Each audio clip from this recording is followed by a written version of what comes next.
बच्चों आइए प्रश्न को देखते हैं। प्रश्न दिया गया हमें उस दीर्घवृत्त का समीकरण ज्ञात कीजिए जिसकी नाभियां प्लस माइनस 2 और 0 है और उत्केंद्रता 1/3 है। बच्चों इस प्रश्न की जो हमारी मुख्य अवधारणा वो क्या बनती है? मुख्य अवधारणा।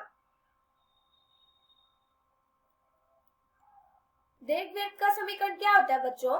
दीर्घवृत्त का समीकरण होता है x की घात 2 बटे में a की घात 2 प्लस में y की घात 2 बटे में b की घात 2 बराबर होता है 1 के। और अगर हमारा a बड़ा हो b से तो इसमें हमारी नाभियां क्या होती है?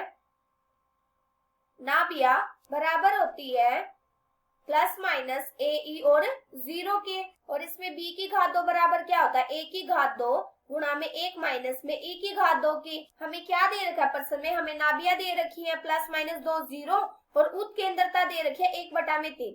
हमें क्या निकालना है? इससे दीर्घवृत्त का समीकरण ज्ञात करना है, मतलब हमें a का और b का मान निकालना है। फिर हम क्या करेंगे? समीकरण में लगा देंगे तो हमें दीर्घवृत्त का समीकरण ज्ञात हो जाएगा और हमें वही निकालना है।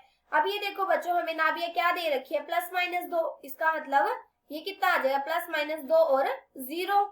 और उत्केंद्रता क्या होती है बच्चों? उत्केंद्रता होती है ई। तो ई का मान कितना दे रखा है? 1/3। यहाँ से कितना आ जाएगा? हम क्या करेंगे? नाभियों से देखें तो ए ही बराबर कितना दे रखा है? हमें 2 दे रखा है और हमें ई का मान दे रखा है। ई का मान दे रखा है 1/3। तो हम क्या करेंगे? यहाँ पे मान लगा देंगे ई का। तो यहाँ से कितना आ जाएगा? ए का मान ज्ञात हो जाएगा। ए बराबर कितना आ जाएगा? 2/1/3। यहाँ से कितना आ गया? ए बराबर आ गया 2 गुणा में 3/1। ए बराबर कितना आ गया? 6। हमारा ए का मान निकल गया। हम क्या करेंगे? बी का मान निकालेंगे। हम कैसे निकालेंगे? इस सूत्र में ए का और ई का मान लगा देंगे तो हमें क्या ज्ञात हो जाएगा? बी का मान ज्ञात हो जाएगा।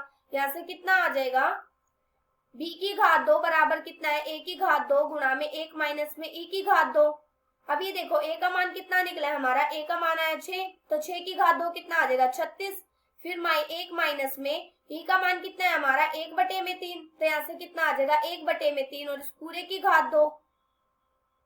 यहाँ से कितना आ जाएगा हल करने के बाद? यहाँ से आ जाएगा 36 गुणा में 1 माइनस में 1/9।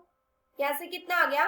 36 गुणा में 9 में से गया 8, 8/9 और ये कितने पे कट गया? 9 चौक 36 और 8 चौक कितना हो गया? 32। बी की घात 2 बराबर कितना आ गया? 32। हमारा ए का और बी का मान निकल गया। अब हम क्या करेंगे? इस समीकरण का नाम रख देते हैं, हमारा समीकरण नंबर 1 है। हम समीकरण नंबर 1 में ए का और बी का मान लगा देंगे तो हमें क्या ज्ञात हो जाएगा? दीर्घवृत्त का समीकरण में वही निकालना है। यहाँ से कितना आ जाएगा? यहाँ से आ जाएगा x की घात 2 बटे में a की घात 2। a का मान कितना निकला हमारा? 6। तो यहाँ से कितना आ जाएगा? 6 की घात 2 कितना आ गया? 36। फिर प्लस में y की घात 2 बटे में b की घात 2 बराबर कितना है हमारा? 32। 32 बराबर 1। ये हमें क्या ज्ञात हो गया? दीर्घवृत्त का समीकरण और हमें यही निकालना था। आशा करती हूँ कि बच्चे आप सबको समझ आया होगा। धन्यवाद।